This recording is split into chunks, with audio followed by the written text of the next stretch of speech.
So ఎలా ఉంది పాట? నాసామి రంగాలో అశిక గారిని ఒక రా చూసాం మనం. ఇప్పుడు భర్త మహాశైలిక విజ్ఞప్తిలో సూపర్ గ్లామరస్గా చూడబోతున్నాం అనమాట. And super fantastic. అసలు ముందే రవి సార్ ఎనర్జీ మామూలుగా ఉండదు, ఒక రేంజ్లో ఉంటుంది. అలాంటి ఎనర్జీని మ్యాచ్ చేస్తూ అండ్ సూపర్ బ్యూటిఫుల్గా జాన్ 13th రోజున భర్త మహాశైలికి విజ్ఞప్తి అంటూ ఒక సినిమా మన ముందుకు వచ్చేస్తుంది, ఎంటైర్ ఫ్యామిలీని ఎంటర్టైన్ చేయడానికి. అఫ్ కోర్స్ సంక్రాంతి అంటేనే సినిమాల పండుగ అనమాట. అలాంటి సినిమాల పండుగ ఈసారి ఇంకా పెద్ద సినిమాల పండుగగా మారిపోయింది, ఇంకా పెద్ద పండుగగా మారిపోయింది అనమాట. ఇక మనకి పండగే పండగ. ఇంట్లో కంటే మనం ఇప్పుడు థియేటర్లోనే ఉండబోతున్నాం అనమాట.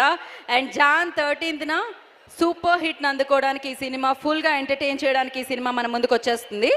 అండ్ అసలే మనకి ఫన్ కావాలి, ఎంటర్టైన్మెంట్ కావాలి జీవితంలో, అంతే కదా బ్రో? పై ఫ్లోర్లో ఉన్నవాళ్ళు వి వాంట్ ఎంటర్టైన్మెంట్.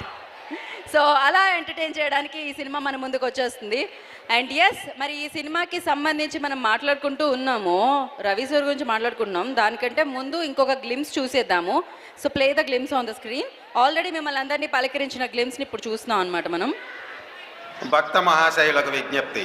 ఇవాళ 10:30 స్వామివారి కళ్యాణం అనంతరం ప్రసాద వితరణ జరుగుతుంది. ఈ అనౌన్స్మెంట్ మనలో చాలా మంది చాలాసార్లు వినుంటాం. ఇప్పుడు నాకు ఇది ఎందుకు గుర్తొచ్చిందంటే, నా జీవితంలోని 2 ఆడాళ్ళు నన్ను 2 ప్రశ్నలు అడిగారు.